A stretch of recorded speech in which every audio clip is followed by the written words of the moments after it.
in the media conference with Lal Goyal, which is brought to you by V4 News, Global TV, V4 Stream, Malnadu TV, News Gaon Se, Samvad Sarokar News, Organ Donation India Foundation, and Gyan. Our endeavor is to enlighten you with the current topic. And today's topic is not only current, but it contemporarily, or you can say very, very relevant. And this is the topic is ad hoc appointment of High Court judges justifiable? But before I will go to the main topic, I would like to inform you that today India is celebrating Ram Navami. Ram Navami is a spring Hindu festival that celebrates the birthday of the Hindu god Lord Ram. He is particularly important to the Vaishnavism tradition of Hinduism as the seventh avatar of God Vishnu. The festival celebrates the descent of Vishnu as Sri Ram avatar through his birth to King Dashrath and Queen Kaushalya in Ayodhya. The festival is a part of the spring Navratri and falls on the 9th day of the bright half Shukla Paksh in the Hindu calendar month of Chaitra. This typically occurs in the month of March or April every year. Media conference with Lal Goyal wishes you all a very happy Ram Navami. Now coming to our main topic, that is ad hoc appointment of High Court judges justifiable? Justice delayed is justice denied. Ad hoc literally means for this in Latin, and in English, this almost always means for this specific purpose. Issues that comes up in the course of a project often requires immediate ad hoc solutions. An ad hoc investigating committee is authorized to look into a matter of limited scope. An ad hoc ruling is intended to settle a particular case and is not meant to serve as a model for later rulings. If an organization deals with too many things on an ad hoc basis, it may mean someone has not been doing enough planning. The ad hoc appointment is that which is made out of the eligible candidates to be engaged for a specifically created post or purpose, or for a solution to immediate problems or to serve immediate needs. These appointments are made when the management is not in a position to fill such vacancies permanently for want of certain complications or due to non-fulfillment of the required formalities well in time, or it's the need of the hour for speedy functioning and disposal of a situation. Terming pendency of around 57 lakhs cases in high courts as docket explosion, the Supreme Court activated a dormant constitutional provision to pave way for appointment of retired high court judges as ad hoc ones for a period of 2 to 3 years to clear backlog, and came out with guidelines to regulate appointments. Article 224A, used rarely of the Constitution, deals with the appointment of ad hoc judges in high courts and says, I quote, Article 224A, notwithstanding anything in this chapter, the Chief Justice of a High Court for any state may at any time, with the previous consent of the President, request any person who has held the office of a judge of that court or of any other high court to sit and act as a judge of the high court for that state, and every such person so requested shall, while so sitting and acting, be entitled to such allowances as the President may by order determine, and have all the jurisdictions, powers and privileges of, but shall not otherwise be deemed to be a judge of that high court, provided that nothing in this article shall be deemed to require any such person as aforesaid to sit and act as a judge of that high court unless he consents so to do, unquote. This article was not part of the Constitution of India 1950. It was inserted by the Constitution by 15th Amendment Act 1963. This article was invoked 3 times in past. A bench of Chief Justice S.A. Bobde and Justices S.K. Kaul and Suryakant issued a slew of guidelines pertaining to issues such as the trigger point when the appointment process can be set in motion, tenure, procedure for appointment, salary, perks, maximum number of such judges and their role, in adjudicating cases.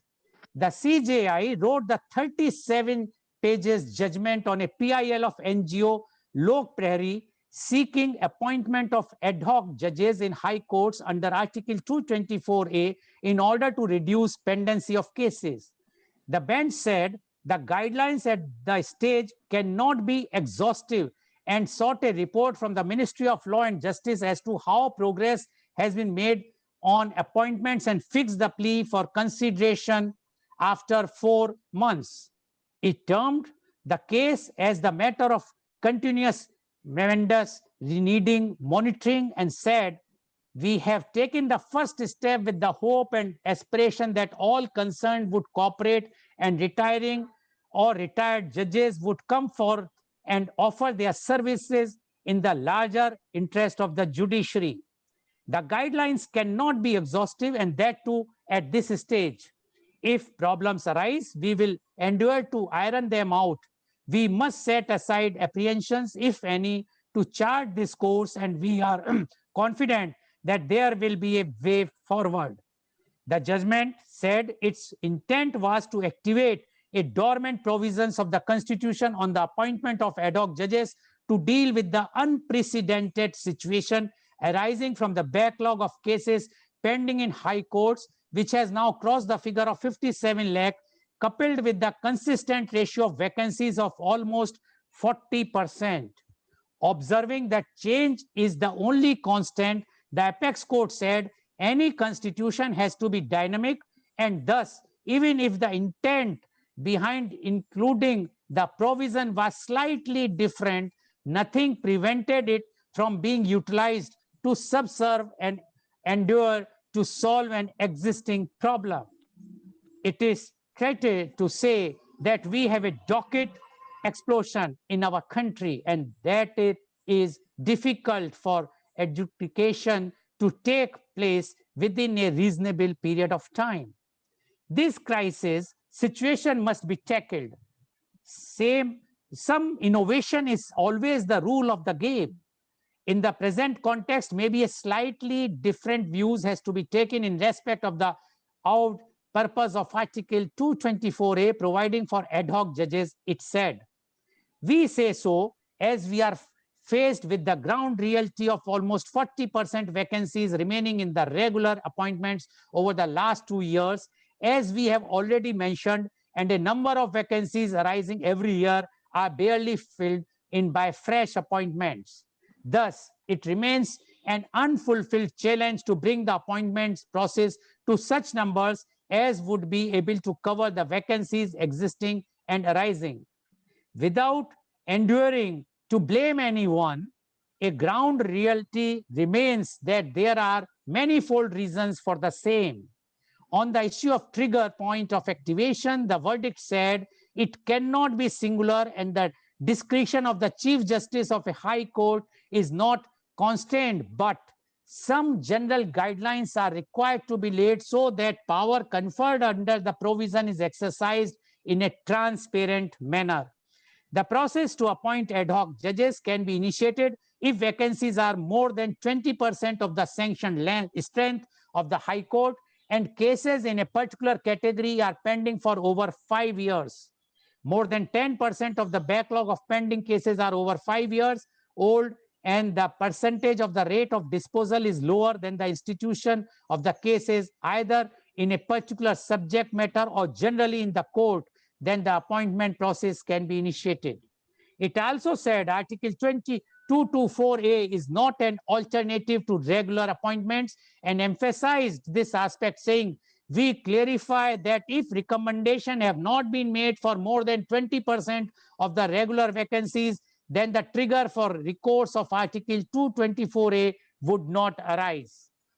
Past performance of recommendation retired judges in both quality and quantum of disposal of cases should be factored in for the selection, as the objective is to clear the backlog, it said. We may, however, notice that since the judges are already appointed to the past through a warrant of appointment, the occasion to refer the matter to the IB, Intelligence Bureau, or other agency would not arise in such a case, which would itself shorten the time period. adding that the appointment process can be completed in 3 months. It also said that 2 to 5 ad hoc judges can be appointed in a high court for a period of 2 to 3 years to clear the backlog of the cases, and they would be getting the emoluments and perks like regular judges except the pension. The ad hoc judges whose consent prior to appointment would be needed will not be able to undertake other judicial or advisory work, it said. 5 high courts. Now, I am coming to the reality check. 5 high courts, Madras, Bombay, Rajasthan, Punjab and Haryana and Allahabad, contributed to 54% of the pendency. There are 25 high courts in India. The number of total judges sanctioned in these high courts are 1,079, of which 815 judges are permanent and remaining 264 sanctioned for additional judges. As of April 1st, 2021, 411 of the seats above, that is 38%, are vacant. Madras High Court has only 7% vacancies in its sanctioned strength, but has highest areas at 5.8 lakhs cases. Calcutta High Court has 44% vacancy, but has 2.7 lakh pending cases. In Punjab and Haryana High Court, vacancies had almost doubled in the past 6 years. Now, when this is the situation of the high courts of the countries, I don't know what is going to happen to the general public at large. But anyway, today our topic is ad hoc appointment of high court judges justifiable? And to discuss this very, very important issue, we have a very elite legal numere expert in their fields as guest panelist today. So I would like to invite my first guest panelist, and she is Advocate Nirmala Samant Prabhakar. Advocate Samant was the first lady mayor of Mumbai from 1994 to 95. She was the chairperson Maharashtra State Commission for Women from 2000 to 2004. She is advocate of Mumbai High Court.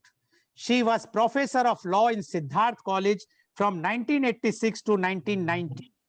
She is treasurer of famous Shri Siddhi Vinayak Ganpati Temple Trust, Mumbai from 2007 till date.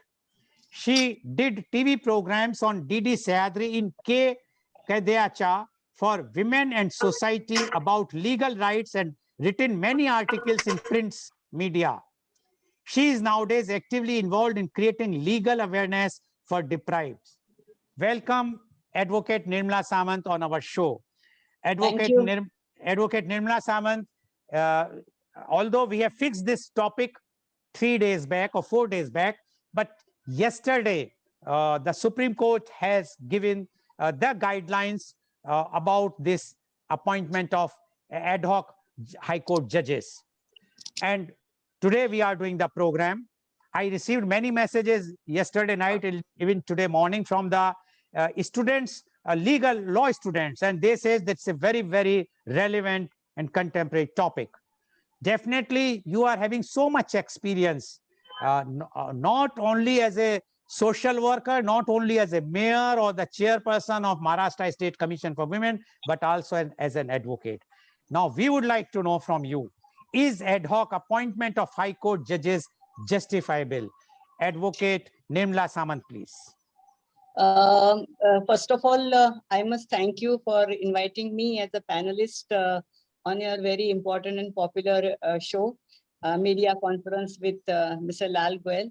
And I'm really happy the way you started and created the background for this kind of discussion is very, very relevant. And most of the issues and topics and challenges and guidelines and constitutional provisions have been already incorporated in your inaugural or welcome address. So I'm I think taking the same thread ahead I would first answer that ad hoc appointment of High Court judges in the relevant circumstances was necessary.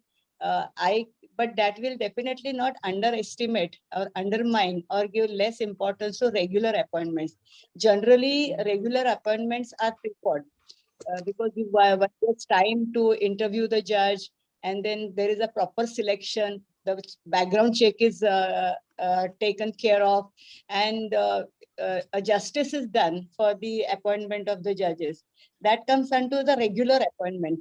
But having said that, the ground reality, what is important is the ground reality and elasticity of our constitution. Luckily, incidentally, fortunately, as you may say, that our constitution is not a rigid constitution.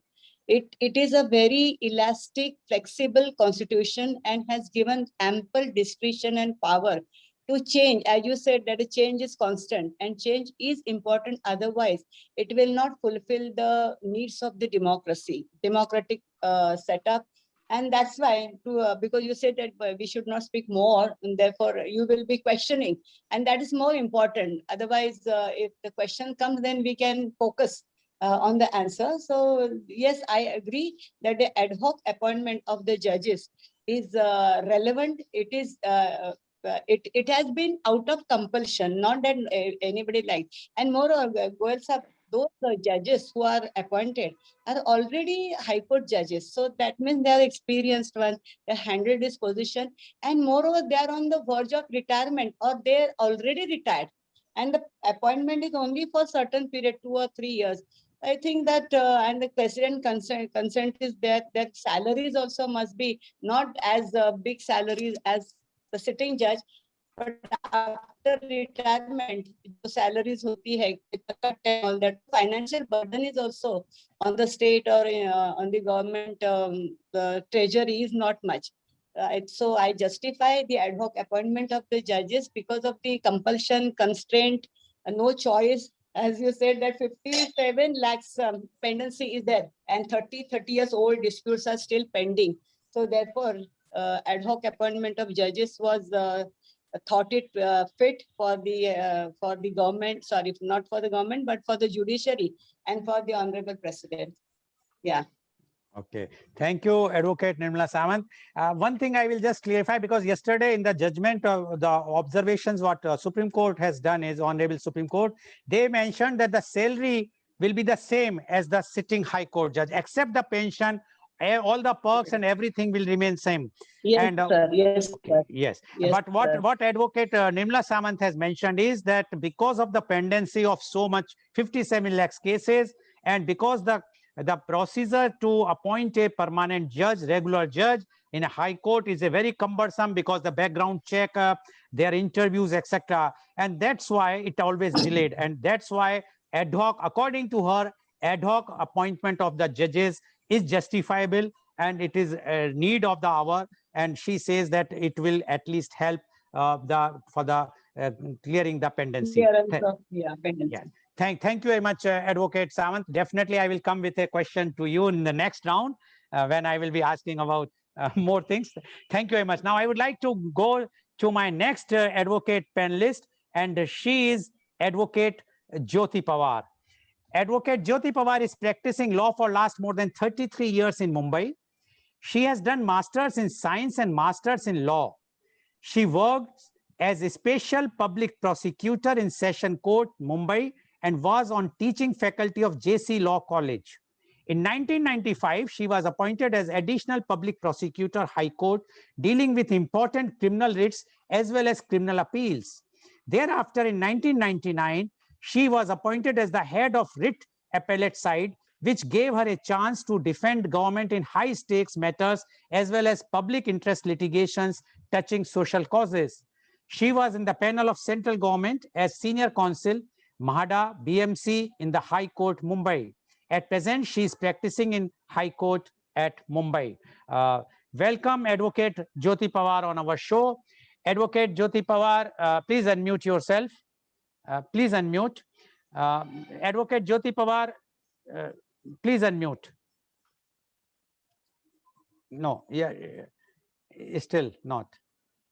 You have to, yes, yes. Advocate Jyoti Pawar, you have heard what Advocate Nirmala Samant has mentioned. And she Yes. says, she said because of the pendency of 57 lakhs cases, as well as the cumbersome process of appointment of regular judges, ad hoc appointment is justifiable in the interest of the legal system. Now, we would like to know from you, your views is ad hoc appointment of High Court judges justifiable? Advocate Jyoti Pawar, please. Good morning, Mr. Goel, and good morning to all my fellow panelists. It's very nice to see Nirmala Samant after so many years on this platform. Welcome to everybody. Welcome to also the audience who have joined this webinar. Since Mr. Goel has already given in his introduction the judgment which has been already pronounced yesterday by the Honorable Supreme Court, and they have given the conditions laid down for appointment of ad hoc judges. So the subject actually is laid down to rest, but otherwise also, with great respect to the lordships, I differ from what they have stated.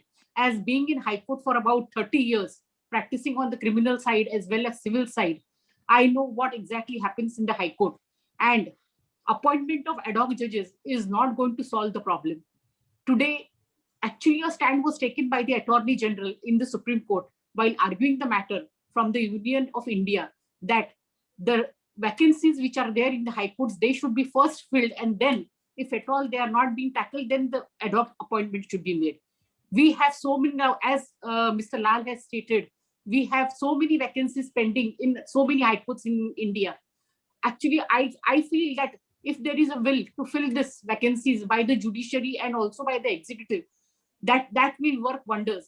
And another very important thing is that by invoking the Article 224A, they are doing very good thing, but whether it can be implemented in its true spirit, I have doubt about that. Because as High Court judges are concerned, they are already, all the High Court judges are sitting on the bench for more than 10 years. And they do not want to take the burden of dealing with the same matters. I have a doubt that usually the High Court judges who retire, they would like to go for tribunals or some commissions where the work is light. Or most of the lawyers, most of the judges, the High Court judges, they take to arbitration works where the money which is paid or the pay package is very good.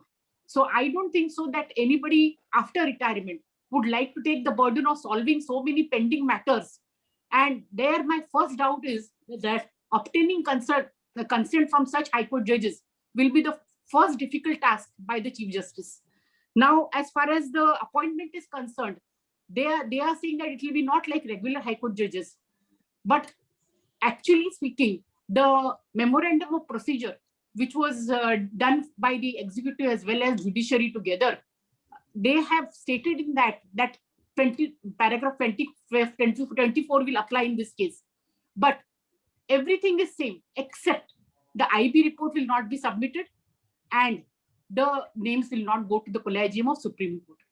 Otherwise, everything will apply as far as normal High Court judges when they are appointed. So I think that will also require some time. Taking consent is the first difficult task which they have to overcome. It will be very nice if some High Court judges, they come forward and give their time for pending cases.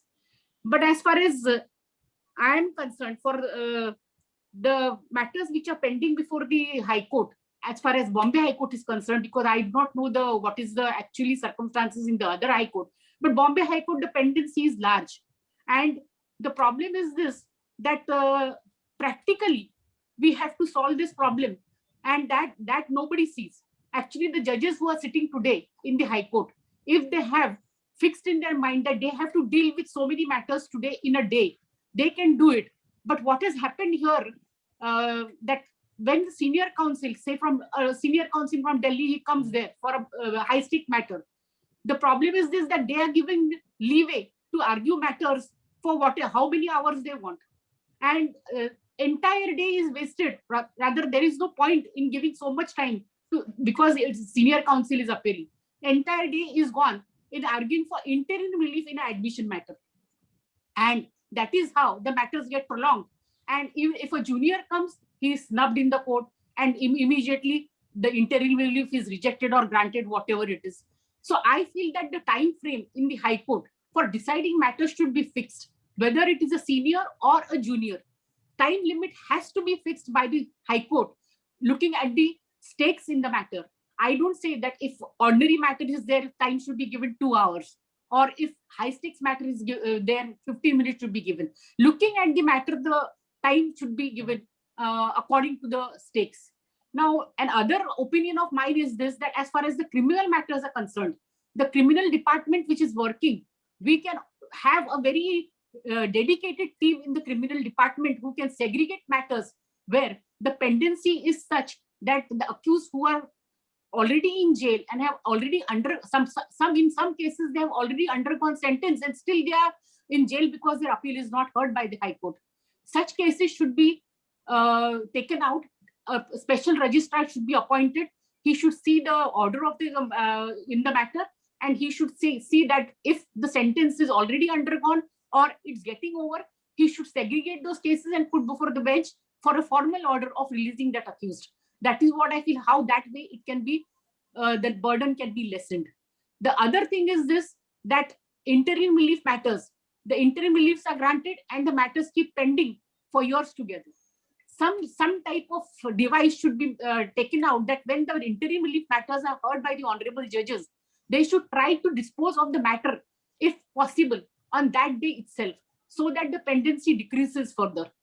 Now, these type of things, and another very important thing which I would like to say is, we have some High Court judges who, when the matter starts, they hear the lawyers for 10 minutes and they talk between each other for 1 hour. That's totally a waste of time of judicial, precious judicial time. I feel that there should be some monitoring over this, because as far as the layman is concerned, who is the audience in the court and also standing in the corridors, when they observe such things, they have very bad opinion about the High Court judges. And that is where we lose our dignity. So there should be some monitoring on such judges, that they are actually disposing of matters in particular day, how many matters are disposed by how many judges. This should be monitored by higher ups. And that is one of the way in which the pendency can be really brought little bit down, instead of appointing ad hoc judges. I am in the favor of appointing the full strength of the High Court judges by judiciary as well as by the executive, and the process be made little bit shorter. And that is how, like, these people, they devote more time and give more time to judicial work and sincerely work on the matters. There can be a lot of difference which can be made by reducing the pendency. Now, as far as the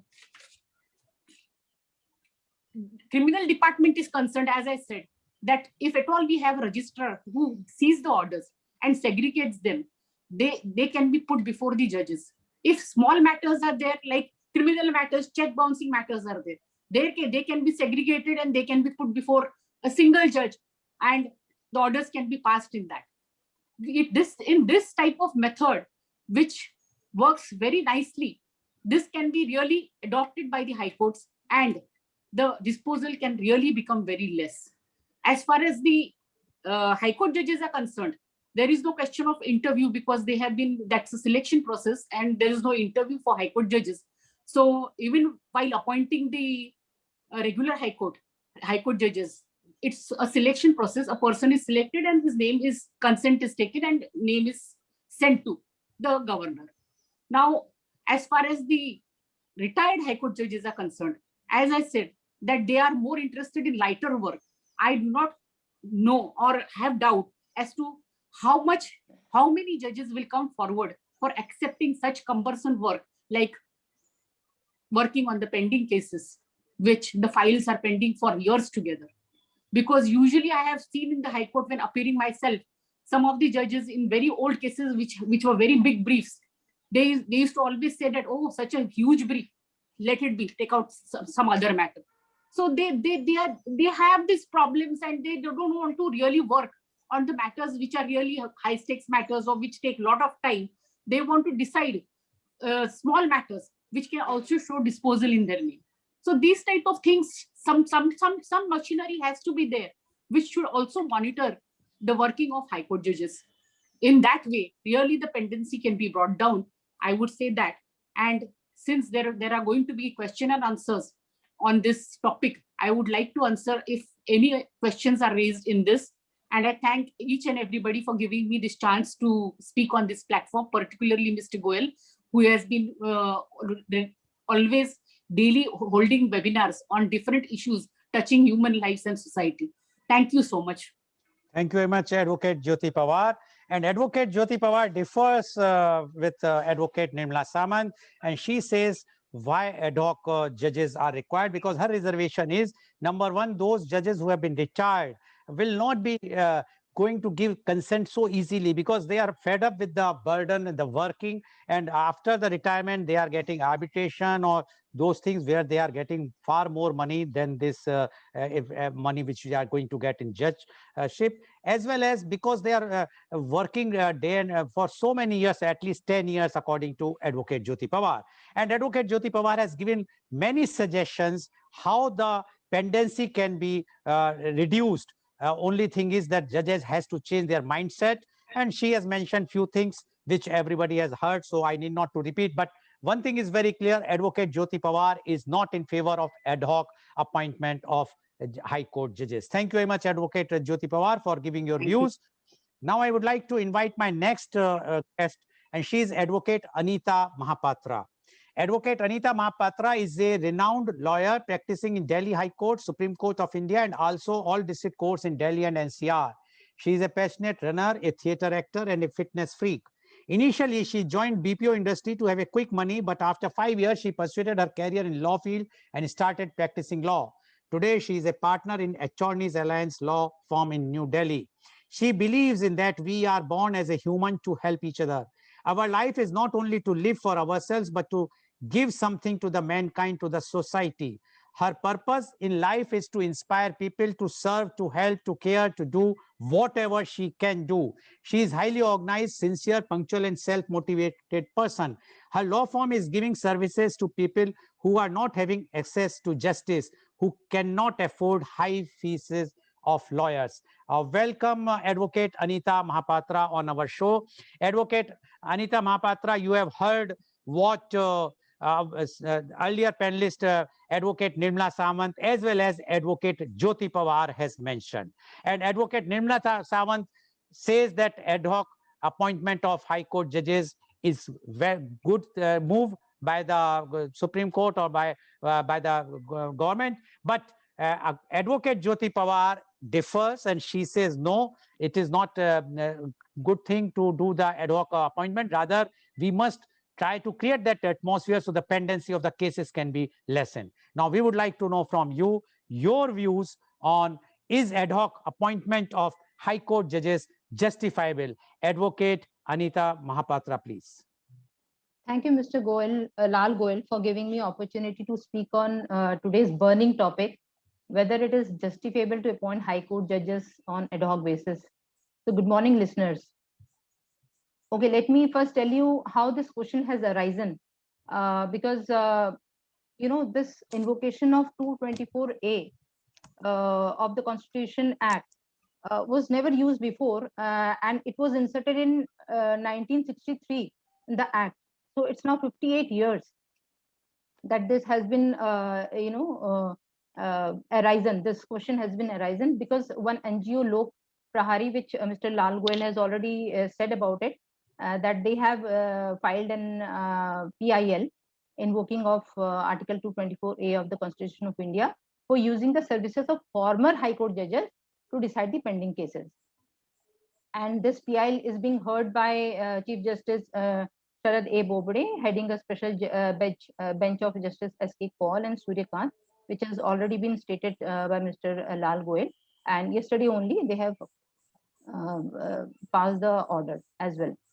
So let us, I would like to, the intention of inserting of 224A article in Constitution, what are the prime two issues? One is inordinate delay in appointment of High Court judges due to differences between the executive and judiciary. And what is the second prime issue? It was due to arrears of pending cases. So in order to achieve said object, the amendment was affected, right? In present times, the delays in appointments and mounting arrears of pending cases in various high courts, say there are 25 high courts, is not only alarming, but also point out the reasons for the said amendments. Pendency of case for very long periods only support the principal justice, delayed is justice denied. So like Mr. Lal Goyal has already stated that pendency of High Court today is around 57 lakhs, 51,312. It's the report as on April 4, 2021 actually. So for High Courts, a majority of this pendency is among the 4 High Courts. So let us, I would like to, explain why this pendency has arisen and what could be the reason. First foremost reasons is the sanctioned judges of high courts are not filled. See, high courts, the seats say for sitting judges, the seats are 1,080, but only 669 are filled as the regular judges, and 441, 411 are still vacant. Another reason could be a lot of adjournments in high court as well as in district courts. One more reason that new legislation is formed. When the new legislation is formed, there is no judicial impact assessment done by the government on how much burden is going to be casted on the judiciary. That is also one of the reasons for the pendency. Now, another reason is, see, collegium recommendation have been pending with the government for more than 7 months to 1 year to get approval in order to fill vacancies. And they are just sitting like that. On March 23, the bench had asked the government to come clear on the status of 55 recommendations they have made, the collegium has made for the judicial appointment to various high courts, but they didn't reply. This is a matter of grave concern. So let me tell you what special bench of Supreme Court, the opinion of special bench of Supreme Court on the appointment of ad hoc judges. Now, what Chief Justice Bobde has said that court would draw a procedure and circumstances for appointment of ad hoc judges. Now, the procedure, what procedure should explain? When a Chief Justice can initiate the appointment of ad hoc judges, what should be the threshold of pendency for such appointment? For how long should such ad hoc judges continue? And what should be their allowance? So many, procedure has to be underlined. Then only the answer should be made. Then only a decision can be made. So bench also said there are 2 parameters would also be crucial to determine the number and term of ad hoc judges required by the High Court. High Court were also asked to work out modalities for payment of allowances to such judges. That is most important. Like Advocate Jyoti Pawar said, why would former judges would do the old pending cases? That is a very valid point. So allowances should be taken care of. Supreme Court needs to be, now there are few issues which has to be addressed, which was addressed in the court, and it was answered by Supreme Court. Some guidelines were also framed. So what should be the trigger point? What activates the process of appointment of judges under Article 220A? That was first issue which was raised by Supreme Court. What should be the level of pendency at which this process should be initiated? And whether the pendency must be determined branch-wise or generally? And what could be the uniform criteria to determine the number of ad hoc judges at High Court and their tenure? And whether the process of selection judges under Article 220A should undergo the same process of appointment of regular judges involving the collegiums at High Court and Supreme Court, the state executive and union law minister. So, and what should be the allowance for such judges under Article 220A? So he said the remuneration of the ad hoc judges could be drawn from the Consolidated Fund of India, and they will be, paid as per as equivalent to sitting judges. So there will be no discrepancy on allowances. Yesterday when the judgment was passed, so it was clear that the vacancies, if the vacancies are more than 20% of the sanction strength, then 224A will be invoked, and of course ad hoc judges will be appointed. The cases in a particular category are pending over 5 years. That is true. It is there. More than 10% of the backlog of pending cases are over 5 years old. Yes, that is there. The percentage of the rate of disposal is lower than the institution of the cases, either in a particular subject matter or generally in the court. Yes, that's there.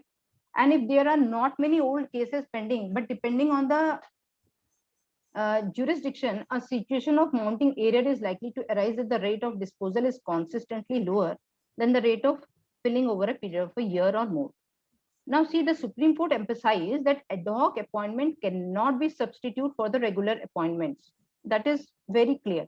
The objective is not to appoint ad hoc judges, instead of judges to be appointed to the regular strength of the High Court. So therefore, the question whether such appointment under Article 228 justified may be of some academic interest, but it's not relevant for the simple reason it adds and supplements to the basic structure of the Constitution, which is intended to tackle huge pendency of cases for long years. So in my view, the apex court has taken rightly step not to speak of the Chief Justice of various high courts, as it is the need of the hour to exercise this emergency power of the state judiciary, which are temporarily in its text and context. Of course, it cannot and was not intended to replace regular appointments. So somehow I also agree with Advocate Jyoti Pawar, like why old cases will be taken care by the former judges.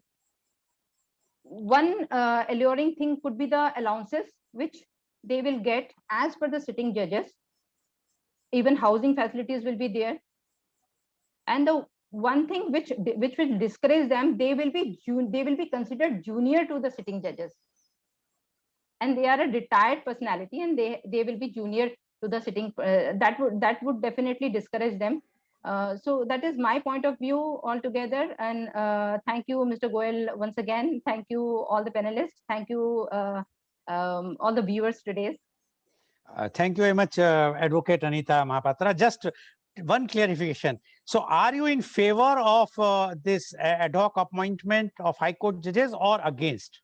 I'm definitely in favor of it is justifiable to appoint ad hoc judges. Okay. Because it's a need of an hour and pendency is too high. Okay. So Advocate Anita Mahapatra, she is in favor of ad hoc appointment of High Court judges, and she says it's justifiable, and she has given all the reasons. So now we have at present 2:1. Advocate Nirmala Samant as well as Advocate Mahapatra wants that ad hoc appointment should be done of the High Court judges, but Advocate Jyoti Pawar is of different view. So definitely we have to take the last and the fourth view of on this. But definitely what Advocate Anita Mahapatra highlighted, and she says the only reservation for the former retired judges to take the appointment back or as an ad hoc because they will be treated as a junior with the sitting their brother judges, although they were earlier the seniors to them. So that is a very, very big point. I don't know how the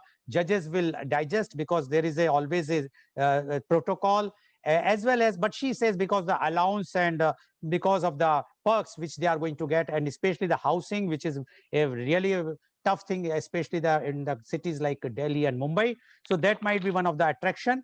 But what Advocate Jyoti Pawar has mentioned is that they may not get, they will not accept because they are going to get arbitration, which is having far, far more money than this meager salary of a High Court judge. Anyways, we will see how the things move. Now, I would like to invite my last but not the least guest, and he is Advocate Ramesh Kumar Sharma. Advocate Ramesh Kumar Sharma is the chairman of Gyan Deep Shiksha Bharati Senior Secondary School, Mathura. He is a leading lawyer of Western UP with more than 41 years of practice. He is regularly appearing in Supreme Court and different high courts, including Allahabad, Madhya Pradesh, Delhi, Andhra Pradesh High Court, etc. He is extensively practicing constitutional, civil, and taxation matters. He is also rendering social services.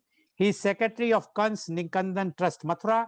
He is founder secretary of Civil Lawyers Forum and president thereafter. Welcome, Advocate Ramesh Kumar Sharma. Advocate Ramesh Kumar Sharma, you have heard Advocate Nirmala Samant, you have heard Advocate Jyoti Pawar, as well as Advocate Anita Mahapatra. 2:1. The advocates are in favor of ad hoc appointment of High Court judges, while one advocate says, no, this is not correct. We can solve the problem by clearing the pendency. There are many ways if their will is there. Now, we would like to know from you, is ad hoc appointment of High Court judges justifiable? Advocate Ramesh Kumar Sharma, please. Yeah, Mr. Goyal, firstly, I would like to congratulate you for selecting such a sensitive topic. Sensitive, I am saying, because of the matter is still sub judice before Honorable Supreme Court.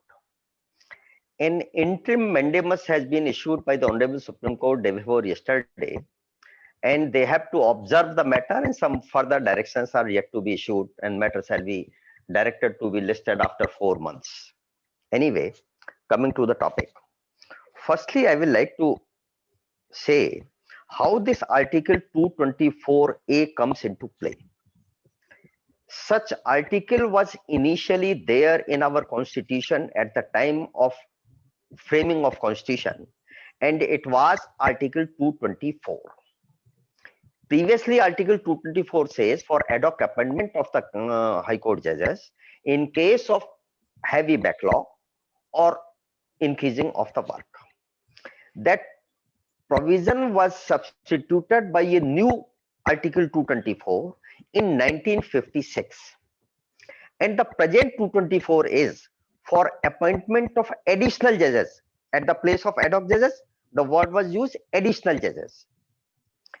And in case of the condition is very important of 24, that if by reason of any temporary increase in the business of the High Court or by reason of areas of work, this was the reason. If these are the grounds, then additional judges may be appointed. This 224 is still there. Then again in 1963, as you have said, by way of 15th Amendment, this 224A was added, and again the appointment of ad hoc judges was made specifically in the constitution, but without giving any specific reason. So whatever our constitution is having today, under Article 217, appointment of regular judges is to be made, that is generally being called the permanent judges. Then Article 224, additional judges. Then Article 224A, ad hoc judges. Three types of judges are being provided in our constitution today. You have already said it, permanent vacancies are there, additional vacancies are there, every type of vacancies are there, 40% vacancies are there, and these vacancies are since decades. It is not a matter of today, it is of decades that vacancies are not being filled up at all by different reasons. Initially, it was purely in between the High Court and the government directly, but later on, by way of judgment of 1993, collegium system came into existence, and it diminished the power of the government or political interference into appointment process and raised the power of the judiciary in this appointing process. But in spite of this collegium system, the result is very same, that vacancies are almost 40% at that time and 40% in spite of 1993 judgment to 2021 till today. There is no difference in the vacancies at all. That procedural lal fita sahi is very much there, and political interest or otherwise interest are also there. Anyway, now this writ has come by this NGO Lok Prahari, as you have said also. On this writ, our Honorable Supreme Court issued notices to the central government, all the state governments, and important is to all the high courts specifically. All have appeared, including our Attorney General, all the Advocate General of the High Courts, and none have opposed to this view that there is no need of appointment of High Court judges, ad hoc judges. Everyone was in support of the view that judges should be appointed, but only the consideration was whom to be appointed, how to be appointed, and what powers and facilities should be provided to the judges. So on the point of need of the appointment of ad hoc judges, there was no dispute, and this point was not considered at all. But I say that this point was necessarily to be considered at all. It was only the Attorney General of India who said that yes, ad hoc judges may be appointed, but prior to fulfilling the entire vacancies. I totally agree with Advocate Jyoti Pawar that firstly all the vacancies, existing vacancies should be filled up. then there shall not be any need to make an ad hoc appointment of the judges. But if needed, the appointment of ad hoc judges may be made at that time, but prior to appointing the ad hoc judges, the regular vacancies should be filled. The problem is that these vacancies are unable to be filled. Why? Due to the political and other vested interest of the persons, this procedure is not being followed strictly. And Nandita has said, Ankita has said that this provision has not been used till today. This provision has been used. Justice Venugopal of Madras High Court was appointed as ad hoc judge in 1981, firstly for 1 year, and thereafter he was again appointed for 1 more year. And the reason of his appointment was his retirement was due in December 1981, but in July 81, he was appointed as chairman of the one-man inquiry commission of the incident which took place in Coimbatore. His inquiry could not be concluded and his term of retirement was to be completed. So he was appointed as an ad hoc judge to complete that inquiry. He completed the inquiry, but thereafter he was appointed chairman of another commission which was to inquire some matter of Kanyakumari, and that was also not finished. Then again his term as ad hoc judge was repeated for 1 more year. Likewise, Justice Surajvan was also appointed as MP High Court, Madhya Pradesh High Court, for 2 terms, 1 year plus 1 year. So this power was used. And one surprising thing is, in 2014, a conference of all the chief justices of the High Court took place. And in this conference, a unanimous resolution was passed that ad hoc judges should be appointed by the chief justices of the High Court. Unanimous resolution was passed. After this unanimous resolution, a few days after, the then Chief Justice of Supreme Court, Honorable Justice C.S. Thakur, he informed that 19 former judges have been wanted to be requested to be act as ad hoc judges, and the list has been sent to the government, but no appointment was made at all. There was a unanimous resolution of the all chief justices of the High Court. 19 former judges were approved by the chief justices of the High Court. It was subject to the approval of the President of India, that the central government, but none could be approved. So this is the stage, and this is the state of the appointment of ad hoc judges. Who can expect that this position shall not be done even today? Mrs. Jyoti Pawar has rightly said that there are so many hurdles in appointment of ad hoc judges also. The only thing is that state government says not there, the IV investigation is not there, Supreme Court Collegium is not there, but central government is very much there. Political interference is very much there. What I see behind this, one more very important thing is, which I have initially said, why the appointment is needed. As the procedure of appointment of regular judges and additional judges a little high, and the political interference has gone down due to the collegium judgment. Now the government wants the control in its own hand by way of making the provision for ad hoc appointment. And for this purpose, this PIL is there and everyone is supporting it. Primarily, it looks like a fixed match. Nothing is to be played. Everything is well settled. So government wants to take over this power of appointment in his own hands. Whom is to be appointed? That seems to be a reason behind this writ petition of Lok Prahari. So the intention is not good. That is the problem. If the intention is good, then firstly, appoint the regular judges, fill up the vacancies as soon as possible. If all the vacancies are being filled up, naturally the backlog will come down and this problem will not remain at all.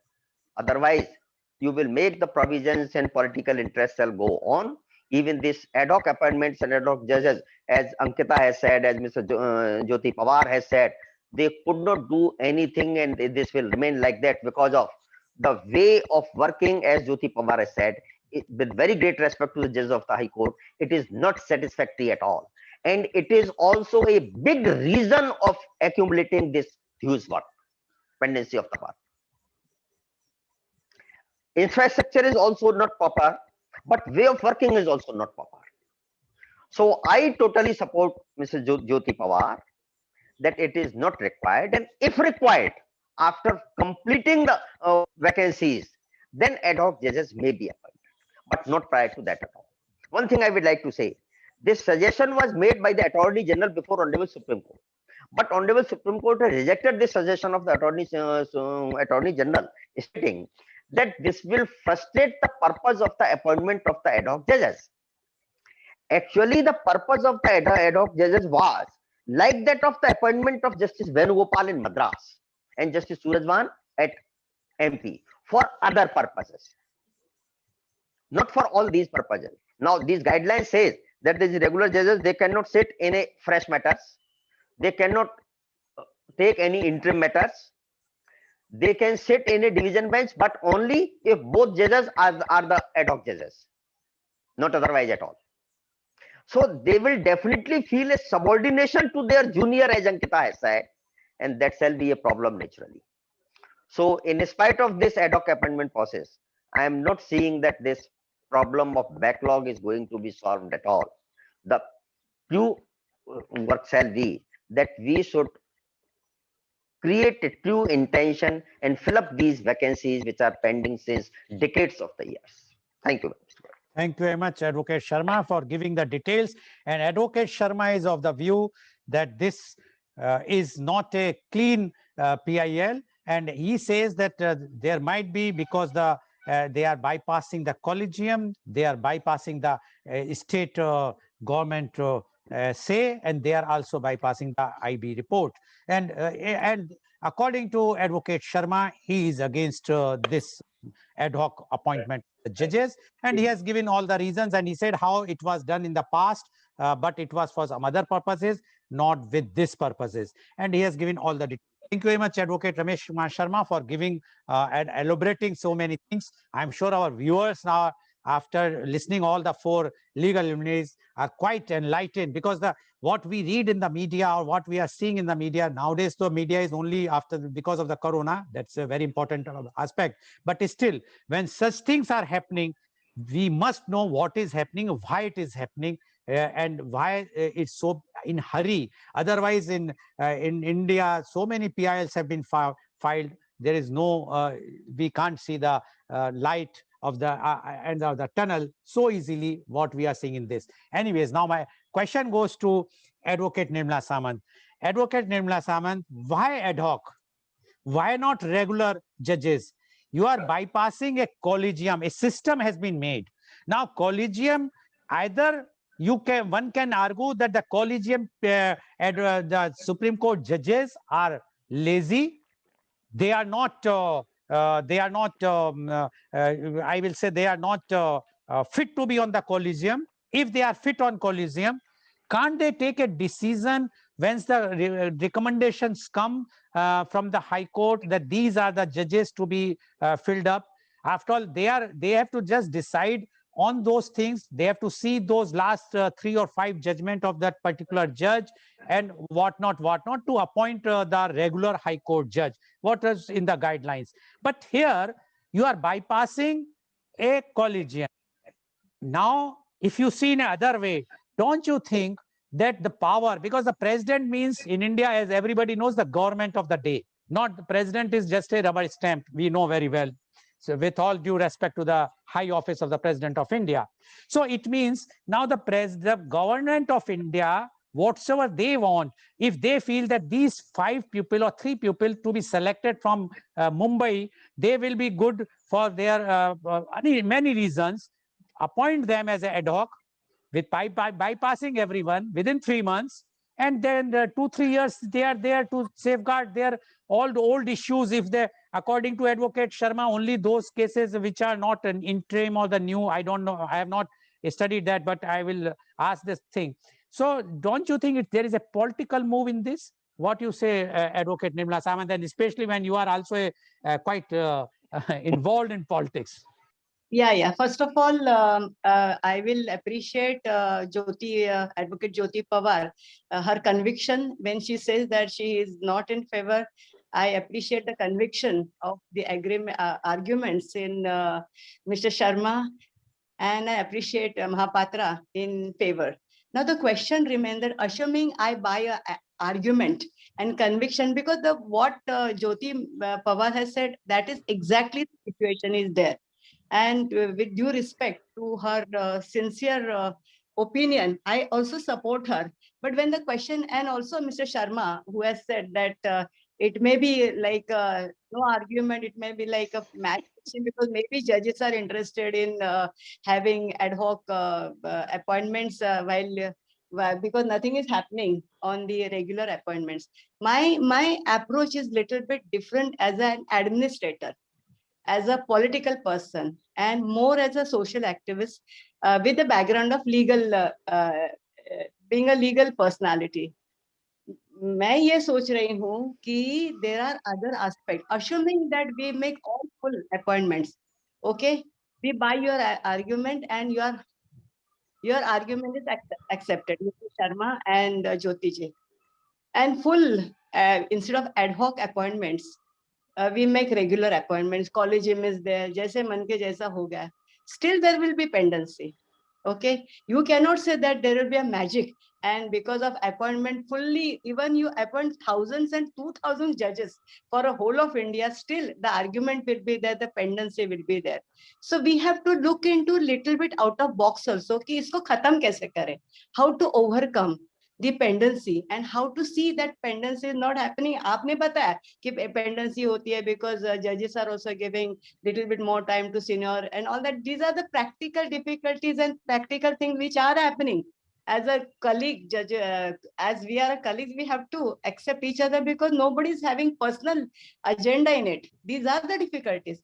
Lekin what I am saying is that even judiciary is very much interested in reducing the pendency. Somewhere we have to look us as an advocate. हम लोग भी काफी encourage करते हैं litigants को. वहाँ पे हमको भी कुछ तो सुधार लाना चाहिए. We must also control. I am as an advocate, 90% disputes I resolve in my chamber only. And मैं उनको बोलती हाई कोर्ट जाने का कुछ फायदा नहीं. I know how high court functions. The way Jyoti said, आपका पैसा जाएगा, आपका मैटर 10 साल के बाद आएगा, जस्टिस आपको जब मिलेगा, जब जरूरत तभी भी खत्म हो गया. And ultimately what happens, Mr. Sharma and Mrs. Pawar, ultimately judge also tells you to mediate. आप जरा देखो आपस में सुलह कर लो. वो सुलह 10 साल के बाद होगा तो why not in the at the initial stage? Why before going to judiciary we advocates should not try and see to it that litigation is discouraged. Please discourage. Bread and butter है इसलिए जज हम लोग lawyers होते हैं. That is one thing. But Mahapatra, she said, I am very happy that she is also having a sensitivity and poor lawyers ke taraf se. She is also doing something. I really appreciate that. That kind of an approach very few lawyers have. I don't have a good experience as a lawyer of other lawyers. So ये थोड़ा सा हमको भी सोचना चाहिए. Not to encourage the litigant. Tell them इसका कोई फायदा नहीं. रोक लो उसको, पैसा बचा लो. उसके पैसे बचाने का पैसा ले लो चाहिए तो. कि this is one out of the box thinking we as a lawyers must have. दूसरी चीज है ADR. ADRs are becoming very very popular. Alternate dispute resolution. Many lawyer judges and are that they are taught to see that alternate dispute resolution को लाओ.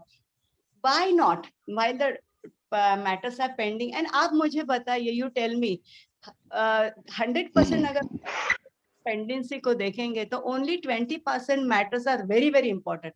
80% matters are not important at all. उसका कोई बड़ा stake नहीं होता है. Property disputes except criminal matters which is really relevant to the death sentence है, life imprisonment है, person is in the this one in jail. They are very important matters. लेकिन high stake की property matters है. 90% of the disputes are of no use. तो वो जो है वो alternate dispute resolution से अगर हम लोग आपस में करते हैं तो 90% of the burden on the judiciary is in our hand also. That is another. This is my observation. And because of that, Justice Bhagwati had come with Lok Adalat. we should see that Lok Adalat में 90% disputes resolve करके कितना judicial burden we are reducing. And then district legal services authorities are there, Maharashtra legal services authorities there, national legal services authorities are there. They are doing a great work, and lot of legal aid is given to the needy and poor litigant. So what I feel at the end of the day, that we must discourage the litigants from going to the court. I know that no advocates will like it, but we are also somewhere responsible for. Number two, 90% of the judiciary of the cases, if you see, are not very important. Only 10-20%. Just say in health condition, very few patients are head cancer and serious ailments are there. But 80% cases are agar aap, you can the nurses and the paramedicals are capable of handling. Similarly, the same situation is in judiciary. And being a social worker, being a lawyer, and being a member of legal services authority, a lot of cases we solve with the mediation, with counseling, and even serious matters also we can, avoid. And at the last minute only, as a last resort, one can go to the court. नहीं तो तारीख के ऊपर तारीख होती है, आपका हमारा कुछ नहीं जाता है. Judiciary gets burden. Domestic Violence Act, I have come with a suggestion that DV Act में in Mumbai there are 13,000 cases are pending. I am going to make a suggestion that domestic violence is a civil law, and within 60 days you have to give judgment. So when the case agar file hoti hai, if the wife or somebody files the case, just give first interim maintenance immediately. Interim maintenance of 5,000, 10,000, whatever is for the rent. Then the disposal will automatically, that burden will not be there for 4 years. That lady has to go to the court just to get that 10,000. आप ये क्यों करते हैं? For senior citizens also, take it ना, online कर लीजिए ना, apps are there. And make a alternate dispute resolution, and apps के ऊपर you can help the senior citizen to get 10,000 rupees as a maintenance. यही cases ज़्यादा होते हैं. High stake, Ambani, Adani, and all big cases, fat fees are very less. उनको जाने दो ना, करने दो उनको जो भी high stake. Ultimately, they also settle. So judiciary is in total chaotic condition. Advocates are also have become too much money-minded and professional. There are very few advocates like Jyoti Madam and Sharma ji and Mahapatra ji. But I'm really telling you, our legal field has also not remained as good as a noble service somewhere. हमको अपने तरफ भी देखना चाहिए, and we must help the judges and judiciary to reduce the pendency through लोक अदालत कर लीजिए, mediation कर लीजिए, ADR कर लीजिए. 80% burden will go, and then let us fight over कि ये regular appointments होनी चाहिए, ad hoc. And Jyoti has made a very valid point that ultimately इतने थके भागे एज में आते हैं, तो वहां पे भी कुछ restrictions लगाइए कि this is not a cushion given to you कि post retirement में आपको थोड़ा 2-4 साल और मिले. No, it's a public money which is going to be spent on them. They also should give time bound results. और उनकी भी पेंडेंसी के ऊपर मॉनिटरिंग होना चाहिए. नहीं तो जैसे शर्मा साहब ने बोला कि just because there is some kind of accommodation to be done to the judiciary, किसी ने बोला public interest litigation किया, और कुछ तो justification गवर्नमेंट जुडिशरी को भी चाहिए कि देखो वो PIL इसलिए हमने डिसाइड किया. आजकल कुछ भरोसा नहीं किसके लिए क्या हो रहा है. Things are becoming very this one chaotic, unfortunately, and where we are also equally responsible. तो जब हम लोग दूसरे के तरफ हाथ लगाते हैं तो 2 उंगली अपने तरफ भी देखनी चाहिए. धन्यवाद. Thank you. Thank you very much, Advocate Samant. And you have given one thing. I must say that today I am elated because I am not a lawyer, but media conference with Lal Goel, the panelists have been given clean chit by Advocate Nirmala Samant. She says all these 3 advocates who are participating are very good. They are clear. I think other advocates should also come on my panel. But one thing is very clear, Advocate Samant, as Advocate Jyoti has mentioned about the big fat file. I know as a litigant, advocate says if you are defending some case, see to it that your file should be big. So if the more and more bigger the file, the judge would not like to touch that file. And especially the new judge who comes there, he says a big file or give the date. And that is what is happening. So who is educating the clients? Don't take it otherwise, but it's the respected advocates Yeah. only. So thank you very much for giving your very, very enlightening views. Now I would like to ask Advocate Jyoti Pawar, you have mentioned about the judges' conditions. I am asking a very straight question to you with a full authority that I may get some contempt also, no problem. Do you think our High Court judges are not competent, or they are lazy, or they are overburdened? Because of the, see, you have to used one thing, they were talking to each other. So it means they are not loyal to the constitution. I'm putting this word also. What do you think? I will just give an example. Last year in May, one black person was killed by one police officer in the May 2020 in USA. And there was a hue and cry everywhere. And yesterday, the judgment was given and he was found guilty in all the 3 counts. The murder, death of George Floyd. Now, in 1 year's time, everything was done. In India, even the case of Nirbhaya, everybody knows how many years it took. Exactly. So when this is the situation, Exactly. Yeah. to whom we should go and see if the courts are doing, and then they dictate others, that dictates us, the civilians, the civil society. You do this, otherwise contempt of court. You have not done this, we are going to penalize you. What about who is going to penalize the judges? Who is going to penalize the judiciary? There is no way. No one can even do that. Why? We are in a democratic country. They are not above us. They are among us. Today they are on the seat. Tomorrow they will not on the seat. Then my question to you is, what you feel about this, Advocate Jyoti Pawar? Mr. Lal, you have put me in difficulty as I practice regularly in the High Court. I can't say anything about the competency of the High Court judges. But yes, we require really devoted and spirited High Court judges today. As far as competency is concerned, it depends, because these are the nomination posts and there's no interview, there's no written test. So the assessment is as per different criterias. That criterias I will not mention, as Nirmala ji and other panelists, Mr. Sharma, as well as Mahapatra, they must be all knowing as to what is the criteria for appointing High Court judges. Now, I totally agree with Nirmala ji when she says ADR and mediation is adopted by the High Court today. Yes, it is adopted, and it's a very good way to solve matters in short time. Now, what has happened, Mr. Goel, that when the judges get appointed, either they are working as junior to some judge, or they are blood relation to some High Court judge, or they are blood relation to some political person. So these are the persons who get nominated there. And what has happened, that their children who are practicing in the High Court, same High Court, that should be one point which banned totally. And these people, they practice, though they are not practicing before their fathers or their relatives, but they go before other judges who are definitely friendly to each other. So that gives a bias in the mind of the litigants that we have to give the brief to this person so that we get the order. That's also very, very bad thing, I feel. I agree. And it's creating a very bad impression on the litigants as such, and therefore the dignity of the High Court and the Supreme Court in the layman's mind has really lowered, I feel. And for that reason, I feel that there should be better transparency in appointing High Court judges. And in fact, not only if a person is found to be okay, he's a judge's son, then I feel that some senior lawyers should be consulted in this case, whether really they are competent or they are just being taken as being the High Court judge's son. This is very important.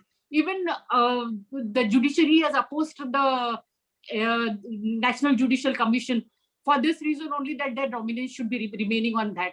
I had once upon a time heard that senior judge in our High Court said that judges' sons should be appointed as judges' sons, have that total capacity of seeing and delivering judgments since their fathers has remained on post. That is all. That may be there in some cases. I don't want to say that judges' sons are not competent. We have Justice Chandrachud sitting on the dais. He is one of the very competent judges whose father was also the Chief Justice of India.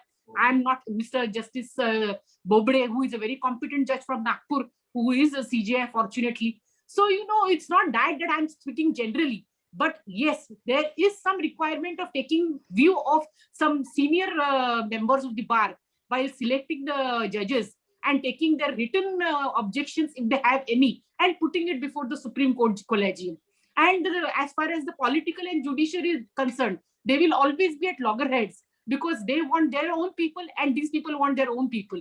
So in this process, the delay is caused in appointing High Court judges. So there has to be some fixed machinery where the High Court judges should be appointed, who should be really devoted and spirited to work on matters. Because what has happened that once a High Court judge is appointed, they feel that, okay, they take it for granted that I have seen judges who don't assemble in the court till 12 o'clock in the afternoon.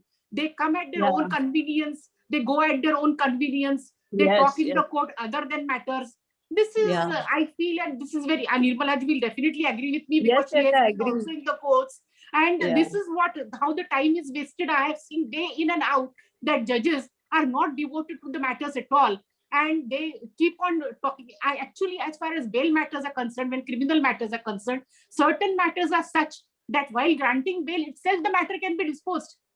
Because the matter is so rubbish, the evidence is not there, nothing is there, but still the matter is kept pending for admission, which remains for years together in the branch. So that also then occupies, it comes in the number of pendency. As far as ad interim reliefs in the PILs or in the writ petitions are concerned, they can be also disposed of at the admission stage itself. That will also definitely reduce pendency, according to me. I have seen so many cases at that they can be definitely disposed of at the admission stage, but the judges don't want to take the pains to go into the evidence and dispose of the matters. It's very unfortunate. It's very that's why I said that monitoring is very important. Though they are High Court judges, my lords, but monitoring is very important. I have seen the judgments of fast track courts, Mr. Goel, the fast track courts which were set up by Maharashtra state for dealing with harassment and violence against women, the 376 matters and all. I have seen that the fast track courts finish it in so fast way that justice hurried is justice buried. Everywhere the accused were convicted. There was not even a single acquittal because they were scared that if they acquit the accused, there might be some strictures passed by the High Court. So this is the state of affairs. It's very, very wrong, I feel, and the system has to be corrected in some way. Thank you so much. Thank you very much, Advocate Jyoti Pawar. Only I will add one thing. I happen to know, I met one Supreme Court judge, not for a case, just I was acquainted with him. And he explained to me that the workload of a judge is not less. They have to work overnights, because they have to write judgments of sometimes even 1,000 pages. And this is not easy. Where people think that we are not working, we are not reaching on time, or we have to do so much work at home. Our working is, we are working even on the vacation, we are working because we have to deliver judgment. So there are two sides of the coin. Yes, one side, as you have mentioned, the other side is like this only. Thank you very much. Yes, thank you very much, Advocate Jyoti Pawar. Now my question goes to Advocate Anita Mahapatra. Advocate Mahapatra, I just want to know one thing from you. Those ad hoc judges which they are planning to appoint now, because the Supreme Court has given a clearance, so it is going to appoint soon.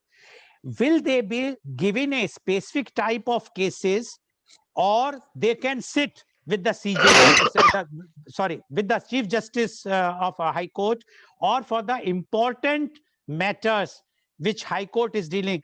Why I'm saying is, that 2-3 years back, there are 4 judges have come in and hold a press conference that the CJI is only giving the matters to a particular branch, or not giving to those important matters which are against the government or something like that.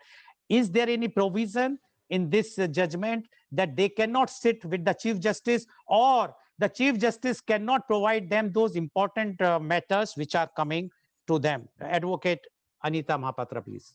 Okay, Mr. Lal Goel, before replying to your question, I would just want to touch few things which. But you have to be brief. Only 2-3 minutes for you. I'll be in brief. I'll speak in brief. I just want to say, speak about particular specific thing which we say that pendency is because of High Court judges, because they are not working properly. According to me, I differ on this. I differ to Advocate Jyoti Pawar as well as Nirmala ma'am. Reason being, I feel that defensive lawyer who wants to give justice to his client, he mislead the court. When he misleads the court, judge has to listen to him and has to give adjournment on next date of hearing if something new is coming up. So he has to listen to both the parties, both the counsels. He has to be justified. So that is what I believe, because I practice in lower court very much, and every other day counsels take adjournment because of so and so reason, specifically whose case is not on merit, who is going to lose the case. That counsel for the client keeps taking adjournment because of various reasons and keep misleading the court. Okay, that is one point. And your question was if These ad hoc judges which are been appointed will be given important cases or not? Yeah, this primarily they will be appointed as per jurisdiction. Okay, like former retired judges will be appointed in Calcutta, will be appointed in Calcutta only. Delhi will be appointed in Delhi only, and in all other states. But the cases will be randomly distributed to them.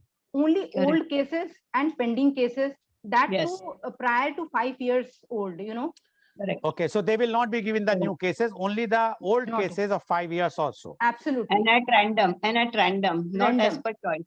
Yeah. Yes. No, but As at, per the, at random means Advocate Sawant? at random means they will not select the client or the issue. No, It they will will not be select, like- but the Chief Justice of the High Court will Ah, decide. Can pick up from the whole bunch. No, no, And no, there will not be that it will be No, not but No, with due respect, it's not that way. It's year-wise the matters are year given. wise. Yeah. Year-wise, Year- yes. No, no. and It's not in the random. sense that but, it will be but- selected as per the choice of the Chief Justice. It will be Okay. year, right? okay, It's okay, thank you very much, something Advocate Sawant. Now my question goes to Advocate Ramesh Kumar Sharma. See, that you have mentioned about the political motive about this. When there is no, they are giving randomly, they are not been giving a particular case. Then what is the political motive, Advocate Ramesh Kumar Sharma? Why the government is interested in this ad hoc committee? I understand that the PIL filed by the this Prehari, owned by one retired IAS officer. But why? What is the motive? When those ad hoc judges will have no say, they will only be working as a like Babu for the old cases, be given to those files, you just dispose of them. If they would have given some particular important cases, then we can see the motive of government. What you say, Advocate Ramesh Kumar Sharma? Yeah, Mr. Goel, the reason of doubt is in our constitution, the provision for appointment of ad hoc judges is always there since 1963. And that power lies with the Chief Justice of the High Court, together with the approval of the central government or the President of India. No one can say that Chief Justice of any High Court doesn't know how to exercise the constitutional powers. If at all in any High Court it is needed that some ad hoc judges are to be appointed, Chief Justice of that High Court may send the proposal to the central government directly. Why a direction is required from the Honorable Supreme Court to exercise certain constitutional powers? Powers are to be exercised by the Chief Justice. It is his discretion. Why a direction from the Supreme Court? This seems to be a pretext that on the ground of the order of the Supreme Court, they shall be compelled to do something. Okay. Otherwise, power is there, exercising authority is there, and the authority is not ordinary layman. He is the Chief Justice of the High Court. If circumstances are there, need is there, he can. Second thing. Yeah. This is correct that cases of more than 5 years shall be heard by those persons. It is not there that important cases are only new cases. Old cases are also important cases. Second thing, government may want to oblige one of his own persons. That may also be a ground. So the grounds are very much there. Okay, thank you very much, Advocate Sharma. Now, the last thing I just want to know, again, from all of you, yes, after listening all the advocates, Advocate Nirmala Samant, are you still in favor of the ad hoc judges? Yes or no? I am in favor of this one. Uh, One second. And we have forgotten the point of COVID also. COVID is adding a lot to the pendency also. That also needs to be said. And unfortunately, yes, Yeah, we need, yeah. but we need to regulate and monitor to get the best results from them. Okay. Advocate Jyoti Pawar, what is your stand now? I remain on what I have stated, that Okay. yes, no, first the vacancy should be filled, and there is no Yes. question of the appointment of ad hoc judges. Okay, thank you. Advocate Anita Mahapatra. What I'm saying, it will not stop appointing regular judges. Let it be simultaneously done, ad hoc judges as well as regular judges for the fresh cases and ad hoc judges for the old cases. Okay, Advocate Ramesh Kumar Sharma. First, fill up all the existing vacancies. Thereafter, if needed, ad hoc judges may be appointed, otherwise not. So why not, if you all are saying like this, why not increase the age, retirement age of the High Court judges to 65 or say Constitutional That is 67? also amendment true. is That is required for that very good purpose. suggestion. That is In also fact, under constitution, in fact. Yeah, that is under So consideration. no need of Constitutional appointing. amendment is required for that But purpose. then you Constitutional don't- amendment is required. Fine, but then you don't require any ad hoc appointment.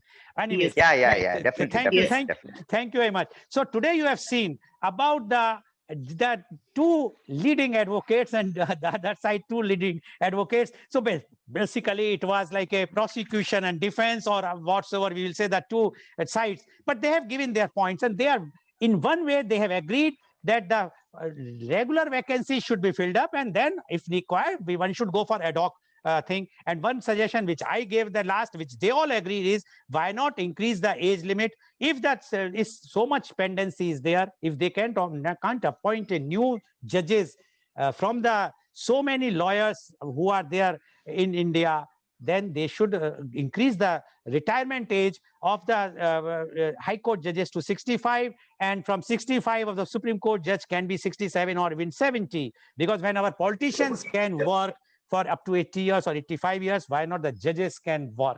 Thank you very much. And today's program, which has been live telecasted by V4 News, Global TV, V4 Stream, Malnadu TV, Newsgaon se Samvad Sarokar News, as well it was shown live on Facebook and YouTube. And our endeavor is to bring to you every day a new topic. And tomorrow, media conference with Lal Goyal. The topic is not from Advocate Ramesh Kumar Sharma. It is for others. Investment opportunities for women. Yes, the media conference with Lal Goyal at 10:30 a.m. today. Tomorrow, the topic is investment opportunities for women, and the panelists are Dr. Rajiv Anand, Senior Psychiatrist and Marriage Counselor, Mumbai, Miss Radhika Pai, Head, Vidya Shilp Community Trust, Bengaluru, Miss Anu Jain, Senior Partner, Head Equity Brokerage, IIFL Wealth Management Limited, Mumbai, Miss Purvi Manish Dalal, Investment Consultant, Strategies Prime Wealth, Surat. So please tune in tomorrow for media conference with Lal Goyal at 10:30 a.m. Thank you very much, Advocate Nirmala Samant. Thank you very much, Advocate Jyoti Pawar. Thank you very much, Advocate Anita Mahapatra. And thank you very much, Advocate Ramesh Kumar Sharma, for enlightening us about what is happening in legal world or in the courts. Thank you very much. And thank you all the viewers for watching. Thank you so much. today's Thank show. you so much. Thank you. Mr. Our Attorney General is working at the age of 90 years. That is important. Yes, that's very true. Yes. Thank you very much. Thank you.